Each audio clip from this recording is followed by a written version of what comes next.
Então eu gostaria de trazer-vos hoje uma... Depende do desafio, não é? Depende do desafio. Eu gostaria de começar com uma pergunta, né? Eu coloquei uma pergunta, que é: onde fixas os teus olhos? E espero que no final nós possamos ter a certeza da resposta, não é? Da resposta que vamos dar a esta pergunta.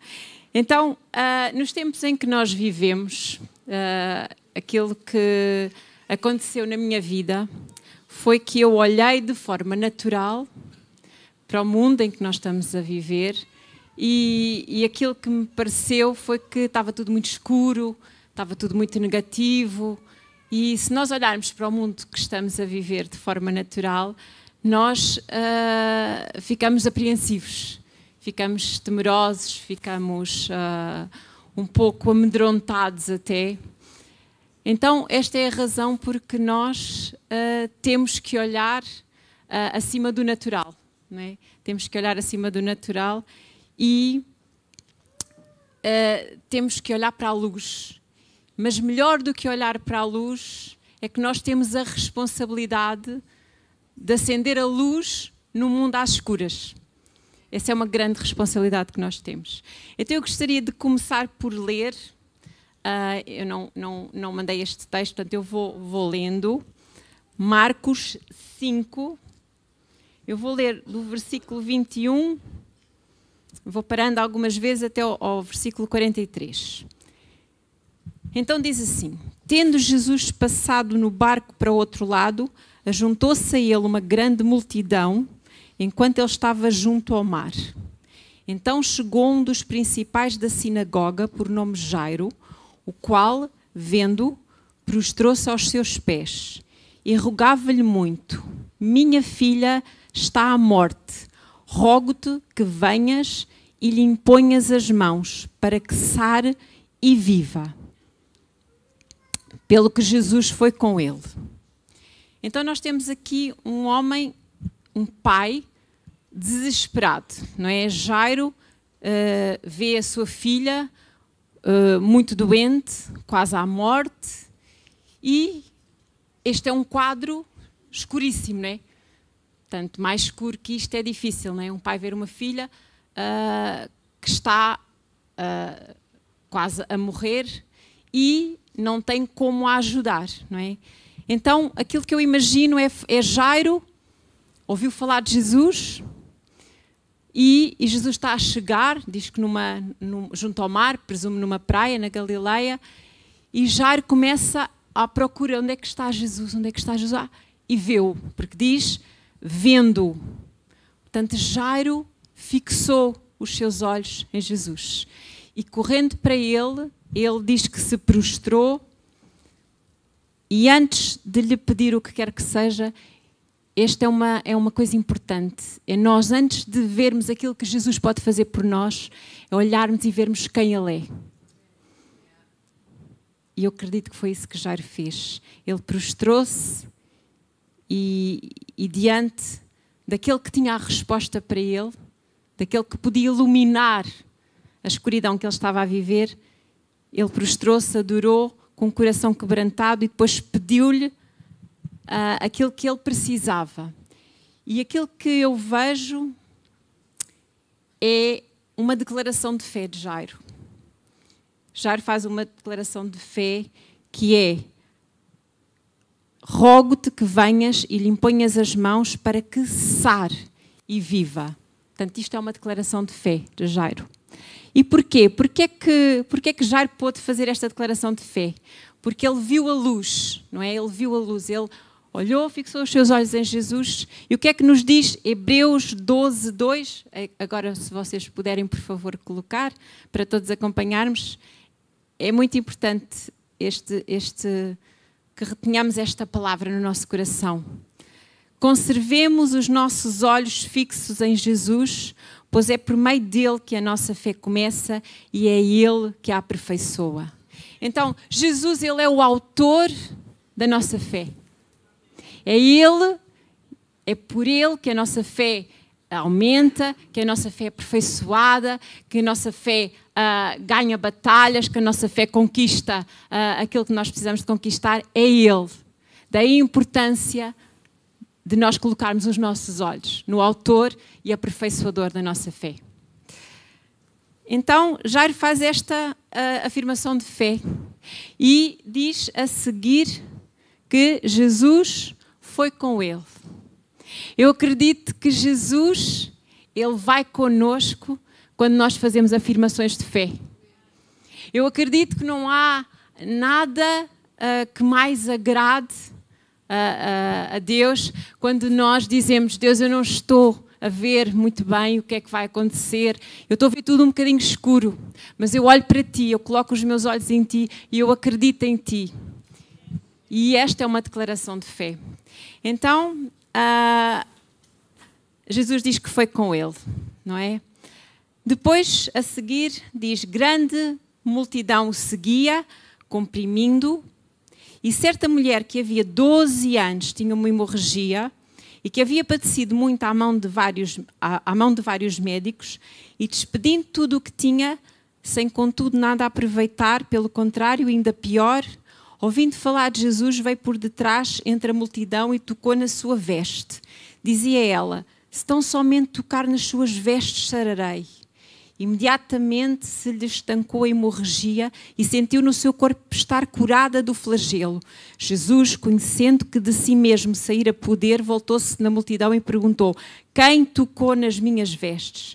Responderam-lhe os discípulos: vês que a multidão te aperta e dizes quem te tocou? Porém, ele olhava em redor para ver a que isto fizera. Então a mulher, que sabia o que lhe tinha acontecido, temendo e tremendo, aproximou-se, prostrou-se diante dele e declarou-lhe toda a verdade. Ele lhe disse: filha, a tua fé te salvou. Vai em paz e ser curada deste teu mal. Então vocês podem, por favor, pôr a fotografia da... obrigada. Não, já percebi. Onde é que eu tenho que olhar? O que acontece aqui é que nós temos uma mulher com um problema de saúde grave, de 12 anos, e eu, como profissional de saúde, que agora fiz uma ligeira pausa, estive 20 anos, cerca de 20 anos, a atender pessoas doentes.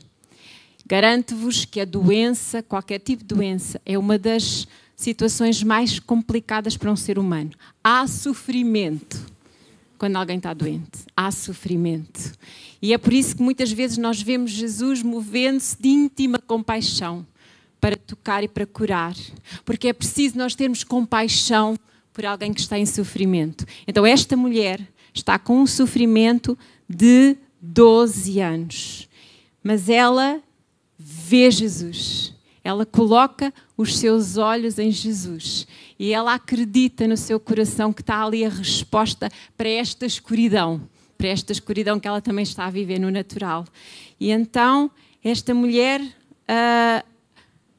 prostrou-se, mais uma vez temos aqui um coração prostrado diante de Jesus, em reverência e em adoração, não é? Mas ela está cheia de medo. E porquê é que esta mulher está tão trêmula, tão medrosa? Porque todo o problema nesta altura que tinha a ver com hemorragias, não é? As pessoas eram consideradas impuras, marginalizadas, postas à parte, principalmente pelos religiosos, não é? Elas não tinham hipótese nenhuma.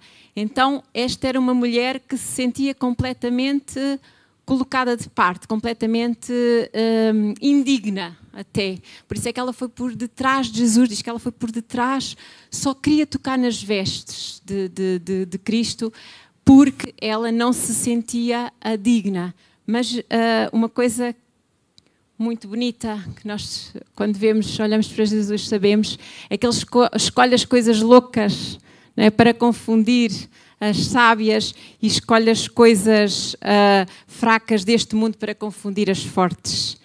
Então, quando nós mantemos a nossa fé e a nossa confiança em privado e no silêncio, eu acredito que Deus nos honra em público. Foi isto que ele fez a esta mulher. Uma mulher cuja sociedade dizia que ela não tinha direito, não tinha valor, era colocada de parte. Jesus chama essa mulher porque ele soube que poder tinha saído das suas vestes. Ele chama e publicamente ele diz: filha, a tua fé te salvou, vai ser curada desse mal. Este é o nosso Jesus, não é? É como Jesus se move. Ele faz coisas e vê o coração, e vê aquilo que mais ninguém vê, e faz coisas que mais ninguém faz, não é? E então, há um tempo atrás, Deus deu-me esta palavra que vos vou ler, numa altura em que, como vos disse, eu vi um mundo muito escuro no natural, parecia que estava tudo muito negativo, não é? E eu comecei a falar contra isso, as coisas não estão bem, as coisas não estão bem. Mas Deus fez-me subir um pouco mais, fez-me olhar um pouco acima do natural. Ele disse: esquece agora tudo o que estás a ver, tudo o que está a acontecer, sobe um bocadinho os teus olhos. E este foi o versículo que Deus me deu. Isaías 6:1 diz assim: eu vi o Senhor assentado sobre um alto e sublime trono, e as abas das suas vestes enchiam o templo. Isto está em Isaías 6:1. Então, quando nós vemos o Senhor no trono, quando nós reconhecemos a sua grandeza, quando nós reconhecemos a sua majestade, quando nós vemos que Jesus, Ele está assentado à direita de Deus, quando nós sabemos que não há nada difícil para Ele, que não há nada impossível para Ele, o que é que acontece a tudo o que está no natural e está ao nosso redor? Diminui. Imediatamente, tudo o que parecia grande, tudo o que parecia impossível, tudo o que parecia difícil, tudo o que parecia inalcançável, tudo o que parecia que nós não vamos aguentar, nós não vamos conseguir, isto está a ser demais, está a ser complicado, diminui perante o Senhor assentado no trono. E eu acredito que foi isso que aconteceu com David. Quando ele vê Golias, ele sabe quem é o seu Deus, por isso é que ele diz: quem é este filisteu para afrontar o Deus vivo, o Deus que está no trono? E a mesma coisa com Caleb, ele tinha um espírito diferente, por isso é que ele dizia que ele ia conquistar a terra, porque aparentemente, diante de um grande Deus, tudo o resto se torna gafanhoto. E este é o nosso Deus. Para Ele não há nada difícil. E para Ele não há nada impossível. A fé capta a atenção de Jesus. Vocês acreditam nisso, não é? E quando nós vemos estes dois corações, não é? Jairo e esta mulher, nós vemos que eles captaram a atenção de Jesus porque eles se moveram em fé. Dois corações que se prostraram diante dele, que demonstra submissão. Nós reconhecemos, Jesus. Nós olhamos para ti e reconhecemos quem tu és. Tu és o Senhor, o Rei. O nosso coração está submisso a ti. E sendo Jesus o autor e aperfeiçoador da nossa fé, quando olhamos para Cristo, a nossa fé aumenta.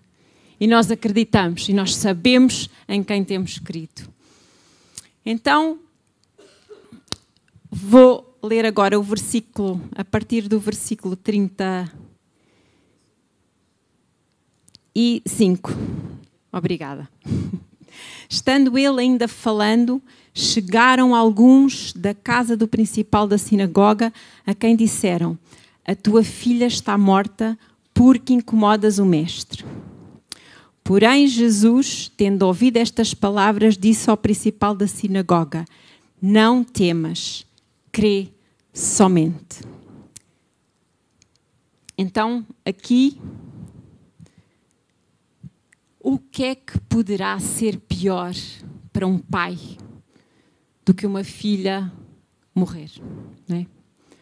O que é que poderá ser, que dor, não é? Que escuridão poderá ser maior do que esta? Eu queria fazer aqui um parênteses, porque Deus também sofreu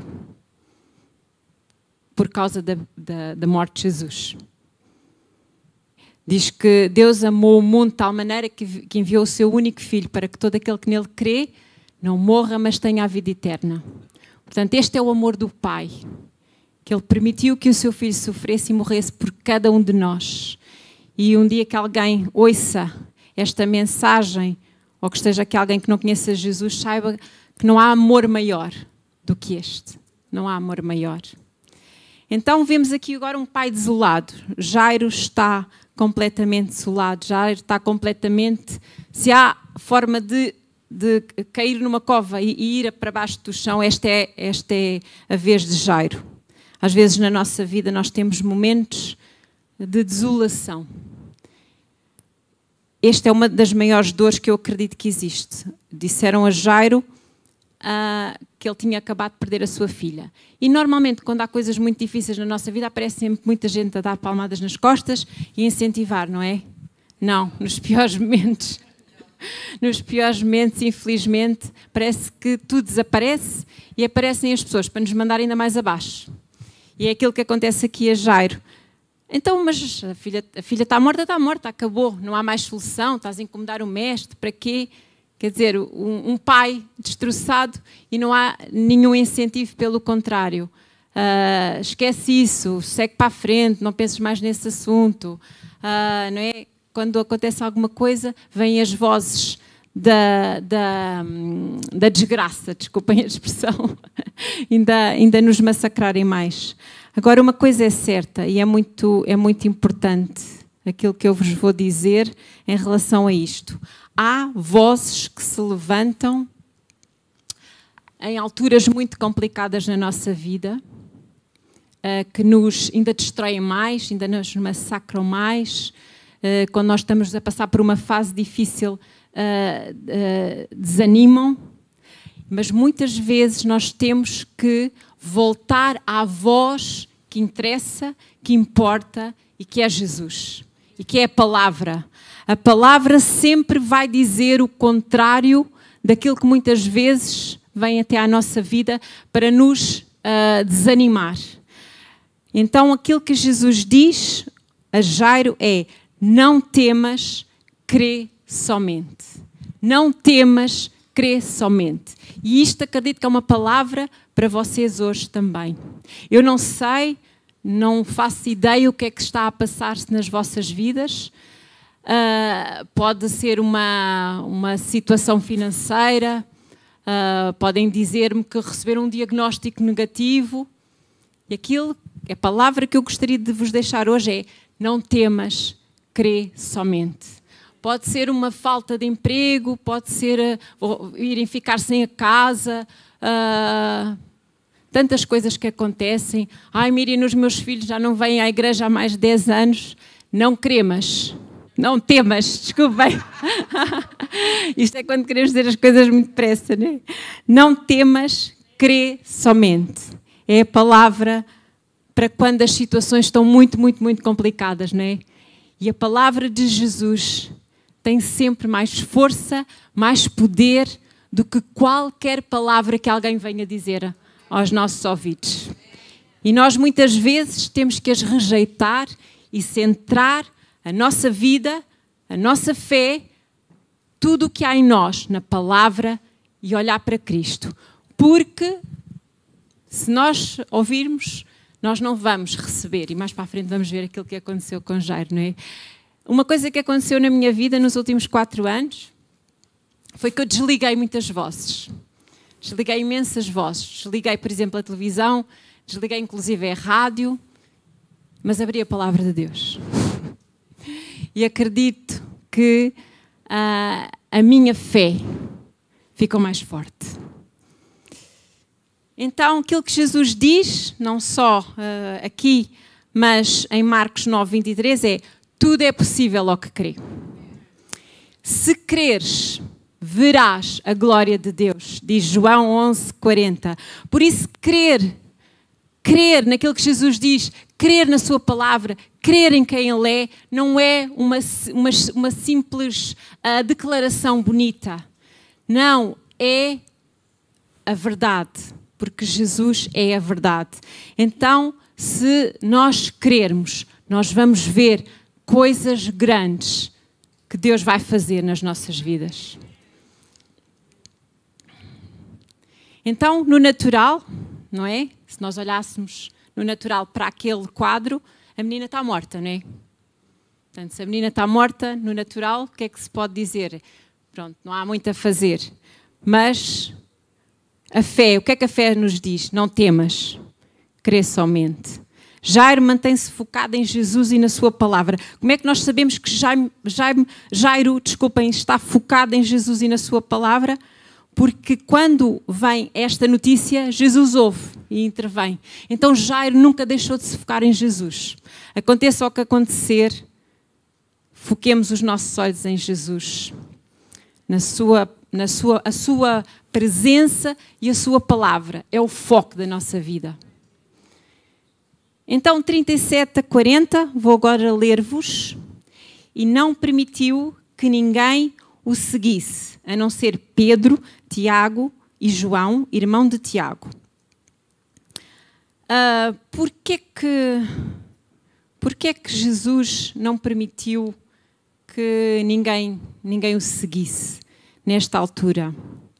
Porque Jesus, muitas vezes, impede pessoas que não nos incentivam na fé de nos acompanharem a situações novas que nós vamos entrar. E às vezes nós temos que aceitar isso. Não é fácil nós permitirmos que Deus retire pessoas das nossas vidas, porque Ele tem alguma coisa à nossa frente, que essas pessoas nos vão atrasar. E não quer dizer que Deus não as ame e que nós também não as continuemos a amar. Nós continuamos a amá-las, mas elas não podem seguir. E porquê?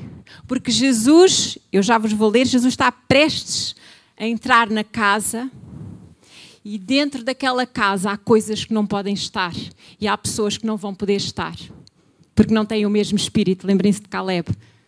Ele tinha outro espírito, portanto tinha outra fé, tinha outra visão. E faz diferença. Isso faz diferença. Então, o que é que vem a seguir? Diz que, tendo chegado à casa do principal da sinagoga, viu o alvoroço e os que choravam muito e pranteavam. Ao entrar, lhes disse: por que vos alvoroçais e chorais? A menina não está morta, mas dorme. Mas riram-se dele. Então, há pessoas que vão rir da nossa fé. Há pessoas que se vão rir quando nós dissermos que temos uma visão, que temos um sonho e que acreditamos que vamos alcançar grandes coisas e que para Deus não há nada difícil, que para Deus não há nada impossível e que nós estamos a acreditar no novo de Deus e que nós já estamos a ver a água a baixar, pastor João, e nós já estamos a sentir que Deus já se está a mover. E há pessoas que se vão rir. Porque quando nós olhamos no natural, nós vemos um mundo escuro. O mundo está muito complicado. Nós não podemos negar o natural. Também, não é? Senão depois pensam que nós não estamos realmente bem. Mas o que é certo é que nós não podemos caminhar no natural, porque Deus é sobrenatural. E nós, quando olhamos para Jesus, nós vemos o autor e aperfeiçoador da nossa fé. E a fé não é natural. A fé nunca é natural. A fé é sobrenatural. Então nós caminhamos pela fé. Nós temos que ter uma visão sobrenatural das coisas. Então, Jesus faz esta declaração: a menina não está morta, mas dorme, e ele, portanto, retira todas aquelas pessoas da casa, e as únicas pessoas que entram são os 3 discípulos e os pais da menina. Então, o que é que Jesus retirou da casa? Jesus retirou da casa o choro, a tristeza, a incredulidade, a dúvida, a inconsistência. É isso que Jesus retira da casa quando Ele quer fazer algo novo. E é por isso que há uma sensação de que Deus está a trabalhar em nós de uma maneira que nós nunca vimos. Eu ultimamente uso uma expressão estranha que é assim: eu nem consigo explicar, mas eu sinto que é isto está a acontecer. E eu não consigo explicar, porque a fé às vezes não se explica, porque Deus não se explica. Mas nós não temos que saber tudo, nem compreender tudo. Nós temos que olhar para o autor e aperfeiçoador da nossa fé e dizer: Deus, mesmo que eu não esteja a perceber, eu confio em Ti. eu acredito em ti e eu vou seguir-te, e eu vou para onde tu fores e eu vou caminhar contigo. Foi isso que Jairo fez. Jairo foi destroçado. Um coração de um pai que acabou de perder uma filha é um coração destroçado. Mas um coração destroçado ainda é um coração que adora. Um coração destroçado ainda é um coração que tem fé. Um coração destroçado é um coração em que muitas vezes Deus pode pegar e fazer uma coisa nova. Como o oleiro pega no barro e quando ele se parte ele faz algo novo e lindo. Então este é o nosso Deus. Para Ele não há nada difícil e para Ele não há nada impossível. Então, eu vou ler agora a partir do versículo 40. Eu estou sempre a dizer onde é que eu vou ler para vocês acompanharem. Mas, desculpem, tendo ele, porém, feito sair a todos, tomou consigo o pai e a mãe da menina e os que vieram com ele e entrou onde ele estava. Tomando-a pela mão, disse, Talita cumi, que quer dizer, menina, eu te ordeno, levanta-te. Imediatamente a menina que tinha 12 anos levantou-se e começou a andar. Então assombraram-se todos com grande espanto. Mas Jesus mandou-lhes expressamente que ninguém o soubesse e ordenou que dessem de comer à menina. Isto é algo extraordinário. Jesus pega na mão de uma menina e dá uma ordem e ela levanta-se. Não é um milagre qualquer, não é? Nós temos aqui a ressurreição de uma menina que estava morta. Nós temos aqui um momento de escuridão absoluta, tristeza. A menina não tinha vida, os pais estavam destroçados. Mas vejam este quadro. Temos ali de um lado a menina, a tristeza, a morte, a falta de esperança já. E do outro lado, por isso é que eu vos disse que algo acontece quando Jesus entra na casa, não é? Jesus entra na casa e a seguir entra naquele quarto. O autor da vida entra no quarto. O rei entra no quarto. O Senhor dos senhores entra no quarto. Então, o que quer que seja que esteja a acontecer na nossa vida, se Jesus entrar no quarto, o autor da vida entra no quarto, a vida entra no quarto, a vida em abundância entra no quarto, a esperança entra no quarto, a fé entra no quarto, tudo aquilo que vocês possam precisar, entrando Jesus no quarto, Ele tem a resposta. Ele é a resposta, por isso é que Ele é suficiente. Então, no pior quadro, no pior momento, quando Jesus entra, tudo muda. Porque a luz que ilumina o mundo entrou no quarto. E o quarto que está em trevas, um quarto que está escuro, quando Jesus entra, imediatamente as trevas dissipam. E é por isso que quando nós olhamos para o mundo de forma natural, nós ficamos tristes, nós ficamos desanimados. Mas quando nós olhamos para Jesus, fixamos os nossos olhos no autor e aperfeiçoador na nossa fé, nós dizemos, Jesus, Ele é a luz do mundo. E algo grande e poderoso pode acontecer na terra. Então, quando todos saem, não é? Quando Jesus mandou aquelas pessoas todas embora, há um que toma o controle, não é? E quando Jesus toma o controle, não é? Quando o Senhor da vida toma o controle, tudo pode acontecer. Coisas grandes podem acontecer. Coisas boas podem acontecer. Quando Jesus ele entra na casa ou entra no quarto, tudo pode mudar num dia. Uma vida pode ressuscitar num único momento, num dia. Uma família pode mudar num dia. E vocês acreditam que uma nação também pode mudar. Então é isso que nós queremos acreditar. Hoje é dia de eleições. Eu não coloco os meus olhos nos homens, embora nós oremos por eles, não é? Mas eu acredito que Jesus, Ele pode mudar a nossa nação. Eu acredito que isso é possível, porque para Deus não há nada impossível. Para Deus não há nada impossível. E há uma declaração, se vocês puderem também colocar agora, em Jeremias 32, 27. Quando nós lemos um bocadinho Jeremias, nós vemos um povo de costas para o Senhor, não é? Diz lá mesmo, em vez de se virarem a face para mim, viraram as costas. Nós vemos um povo que só fez grandes atrocidades, não é? Mas Deus faz esta declaração: eu sou o Senhor, o Deus de toda a humanidade. Há alguma coisa difícil demais para mim? Haverá alguma coisa difícil demais para Deus? Não há nada difícil, não há nada que Ele não possa fazer. O que morreu na nossa vida pode ressuscitar na presença de Jesus. O que quer que seja que tenha morrido nesta nação também pode ressuscitar na presença de Jesus. Então nós podemos acreditar que é possível declarar Jesus, Senhor e Rei desta nação. Nós podemos acreditar que é possível ver almas a correr para Ele. Eu não sei como é que isso vai acontecer e nem sei como é que Deus vai fazer, porque há muitas coisas que eu não consigo explicar sequer. Mas eu acredito que nós estamos num tempo em que vamos ver coisas grandes e coisas diferentes daquilo que nós já vimos a acontecer. Então, continuando aqui no nosso texto, eu gostaria de chamar a atenção para aquilo que diz no versículo 41. Tomando-a pela mão. Tomando-a pela mão. Esta menina que estava morta, Jesus tomou-a pela mão. Eu acredito que Jesus vai tomar pela mão as próximas gerações. É isso que eu oro, é isso que eu vejo, é isso que eu acredito. Mais uma vez, nós olhamos no natural, nós vemos isto está complicadíssimo para as novas gerações.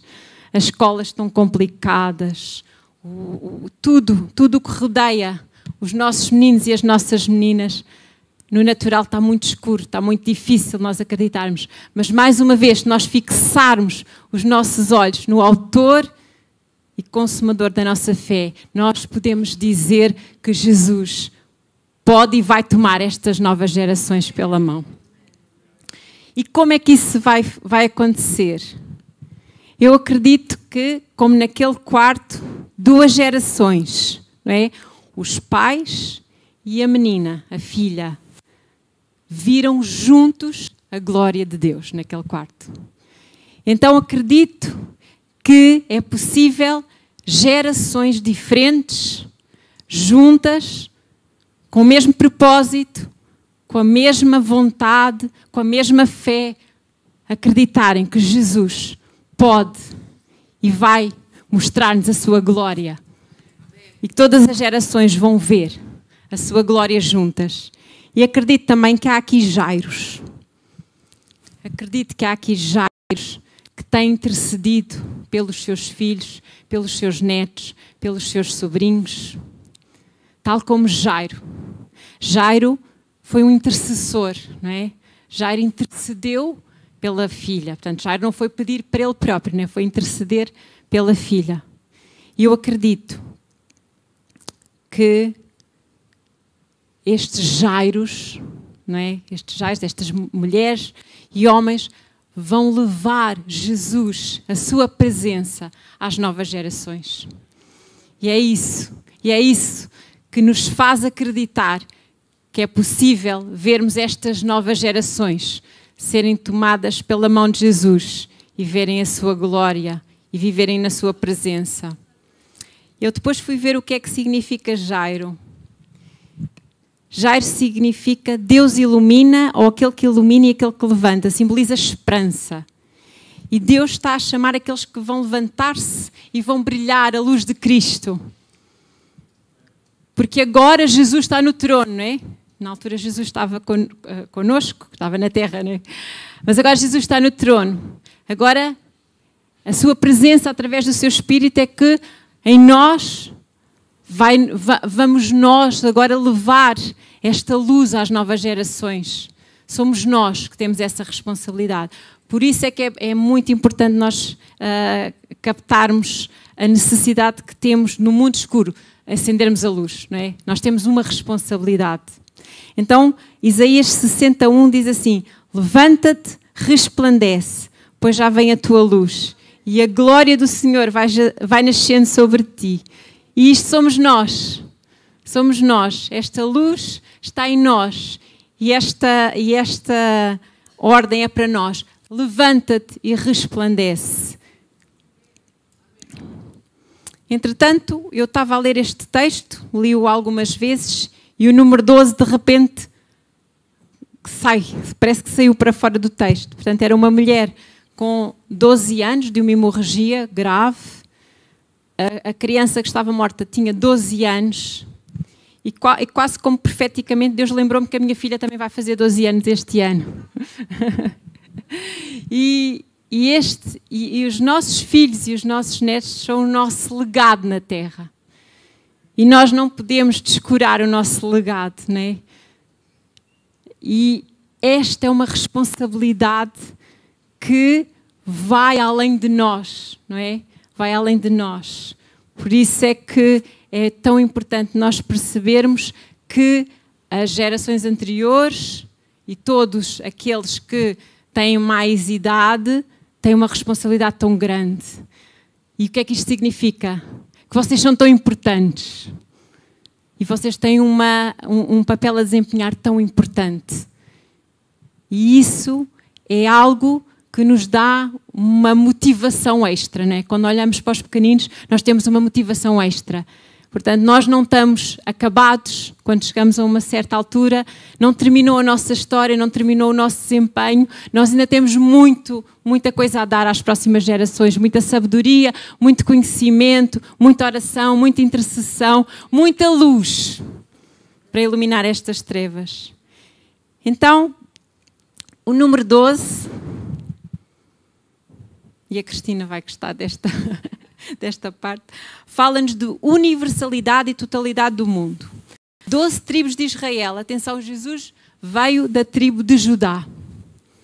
12 apóstolos que mudaram o mundo pela pregação do Evangelho. O número 12 pode simbolizar a vinda do reino de Deus, que é a plenitude da sua vontade na terra. Jesus anunciou publicamente a sua missão, por exemplo, aos 12 anos. As novas gerações vão mudar o mundo e podem mudar o mundo, sendo elas luz para dissipar as trevas, se a vontade de Deus, se o reino de Deus vier à terra. Por isso é que é tão importante a oração: venha ao teu reino, seja feita a tua vontade. Eu não percebo como é que há pessoas que pensam no contrário, né? Queremos é sair daqui. Não, nós precisamos é do reino de Deus aqui, precisamos da presença de Deus aqui, precisamos que Ele nos fortaleça aqui e agora para nós podermos dissipar estas trevas através da sua luz e da luz de Jesus em nós e através de nós. Então, não são os grandes números que interessam, porque 12 não é um número assim muito grande, é o grande impacto que pequenos números podem ter no mundo. Então, no fim, nós vemos... Ok. Fui ver as horas. No fim, o resultado que nós vemos aqui é de admiração. Assombraram-se todos com grande espanto. Então, a nossa persistência em oração, a nossa caminhada, tantas vezes com corações destroçados, tantas vezes com situações que mais ninguém sabe, tantas vezes com lutas, com dificuldades, mas nós persistimos e nós continuamos e nós dizemos: Jesus, nós confiamos em Ti, não estamos ainda a ver o milagre, mas nós acreditamos em Ti, confiamos em Ti. O último estágio dessa fé é a admiração. Uau! As coisas grandes que Jesus faz.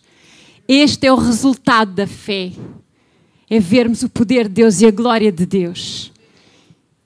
E coisas que nós nunca vimos, nunca experimentámos, são as coisas grandes que Deus tem para nós. Há um dia que eu estava a orar e ouvi só 2 palavras: coisas grandes, coisas grandes, coisas grandes. Só vi isto. Mas eu comecei a orar por coisas grandes. Não comecei a orar por coisas grandes para mim, mas comecei a ver coisas grandes e a pensar em coisas grandes. E eu acredito que nós temos um grande Deus. E se nós temos um Deus tão grande, Deus faz coisas grandes também, não é? E às vezes as coisas grandes que Ele faz num quarto, em que há poucas pessoas até que estão a ver. Porque as coisas maiores que Deus faz é as coisas que Ele faz dentro de nós. E não são muitos os que presenciam isso. Normalmente são os nossos íntimos que presenciam isso. Mas eles veem e eles sabem. Deus está a fazer coisas grandes. E isso é tão bom. Nós temos um Deus tão bom.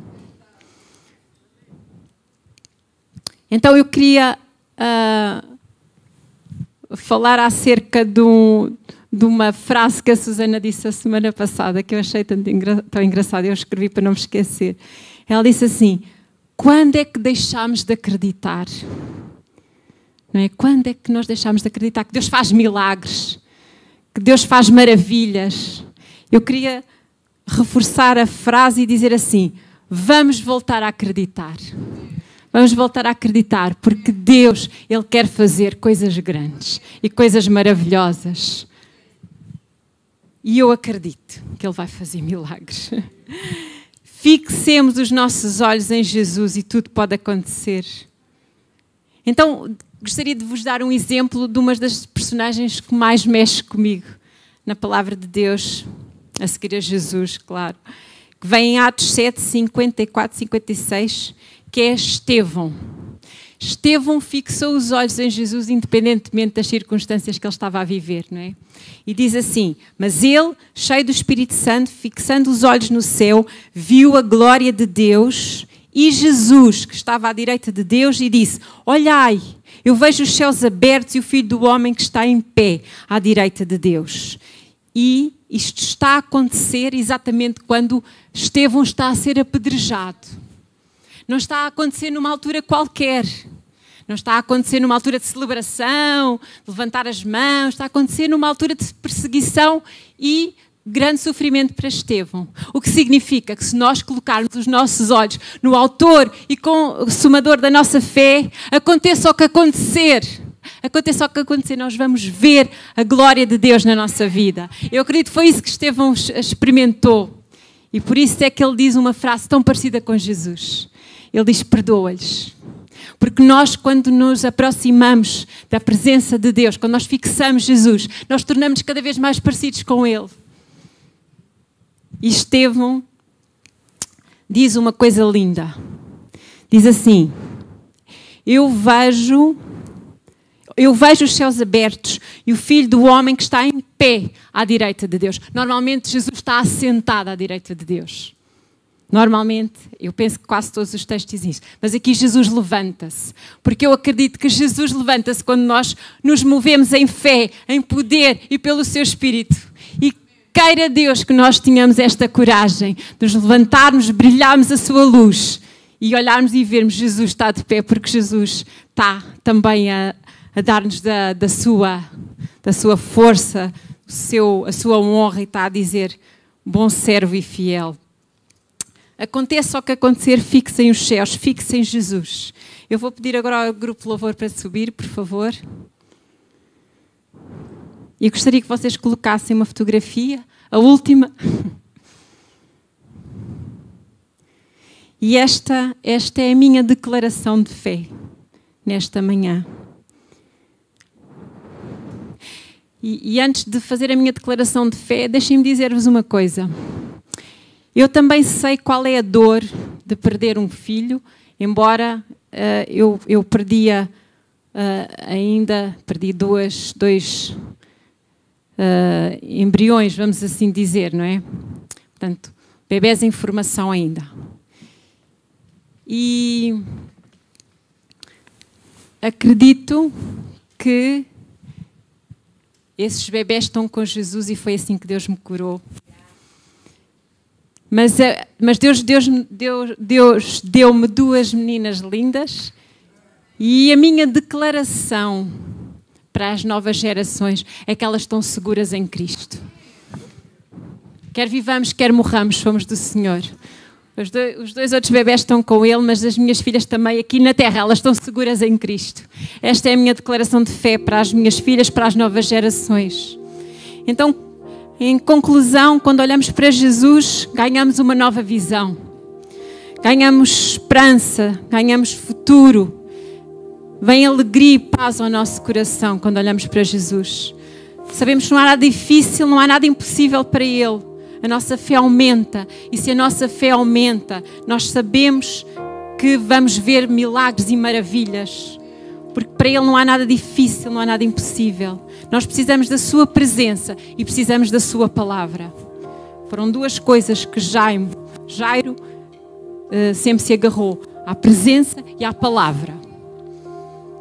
Então o testemunho de alguém que está com Jesus é imparável. Se me perguntassem há cerca de 3, 4 anos como é que eu vejo o mundo no natural, escuro, muito escuro. Na altura era aquilo que eu via e era aquilo que eu dizia. E Deus teve que me ajudar a ver de forma diferente e a subir. Agora como é que eu vejo o mundo? Eu fixo os meus olhos em Cristo e confio em Deus. E é aqui que tudo pode mudar. Quando a nossa visão muda, porque nós vemos Jesus, tudo à nossa volta muda.